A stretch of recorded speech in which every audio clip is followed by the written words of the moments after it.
Fyrir eins og ég kýs að kalla mig. Já, ég ætla að segja ykkur brandara. Það var þessi maður. Hann var að labba, hann göngutúr eitthvað. Hann hitti Galdrakarl. Galdrakarl segir hann. Þú einn ás, hvað sóskar þér? Maðurinn segir,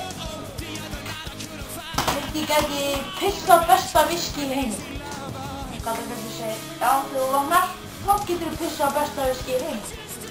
Hann svífur og svo vaknar hann daginn eftir. Og hann prófar þetta, hann pissar í glas. Og veitu menn, þetta var besta viski í heimi. Hann fer og segir konunni sem alla sólarhuguna. Og þá segir hann, má ég smakka? Þá kom hann, já, en þú að drekka stút.